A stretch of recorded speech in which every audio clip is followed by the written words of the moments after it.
U.S. President Donald Trump threatened in an interview with Bloomberg News on Thursday to withdraw from the World Trade Organization if they don't shape up, in his latest criticism of the institution.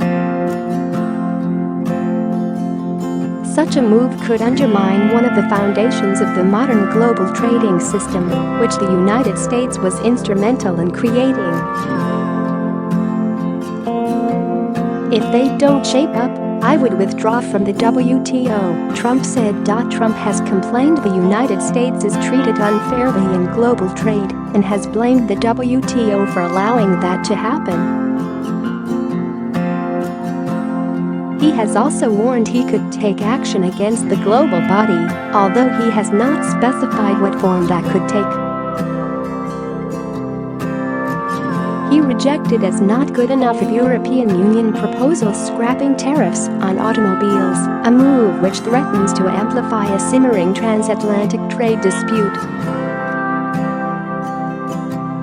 And he told aides he is ready to impose tariffs on $200 billion more in Chinese imports as soon as a public comment period on the plan ends next week, Bloomberg News reported in a story published just before it published an interview with Trump. The rally in U.S. stocks came to a halt on new concerns that the U.S.-Chinese trade dispute will intensify. Just hours earlier, the EU Trade Commissioner Cecilia Malmström had said the bloc was willing to bring down our car tariffs to zero provided that the United States did the same. It's not good enough, Trump told Bloomberg News in an Oval Office interview, speaking of the Brussels offer.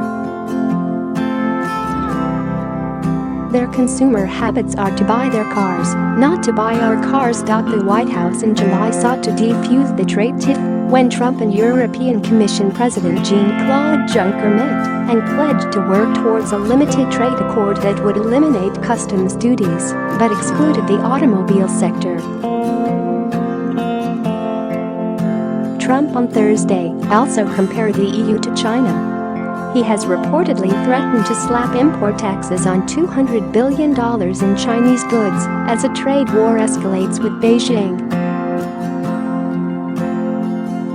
The European Union is almost as bad as China, just smaller, Trump said. Share this article. Share and aides told Bloomberg that Trump would move to $200 billion of tariffs as soon as a public consultation was over. The White House declined comment on the Bloomberg report, which cited 6 unidentified sources and was published on the same day as its interview with Trump. The report deflated markets. The S&P hit session lows, and the U.S. dollar, Chinese yuan and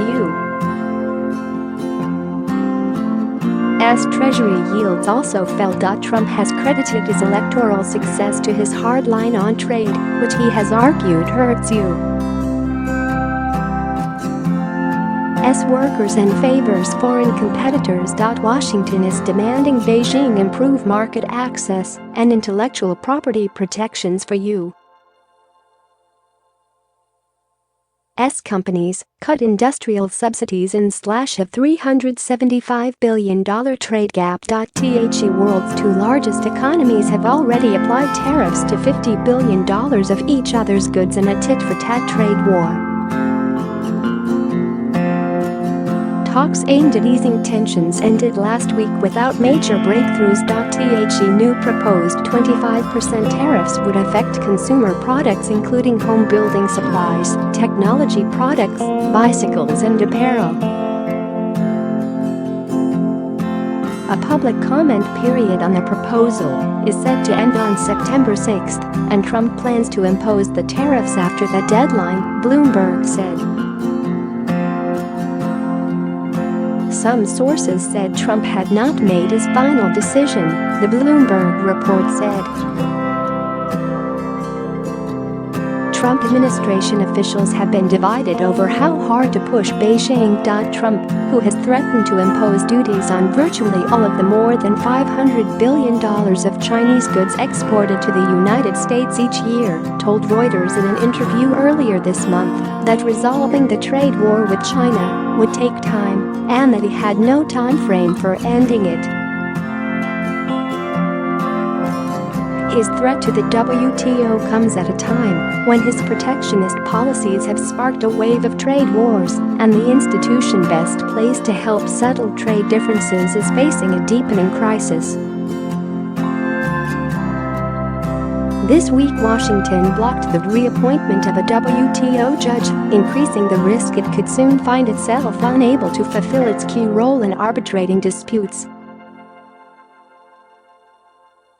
Stock markets and major government bond yields have risen in recent weeks on hopes that a global trade war could be averted, particularly as leaders of the United States and Canada expressed optimism they could reach a new North American free trade agreement by Friday. Investor sentiment darkened, however, on the prospect that a new round of U.S. tariffs on Chinese goods may likely take effect in September.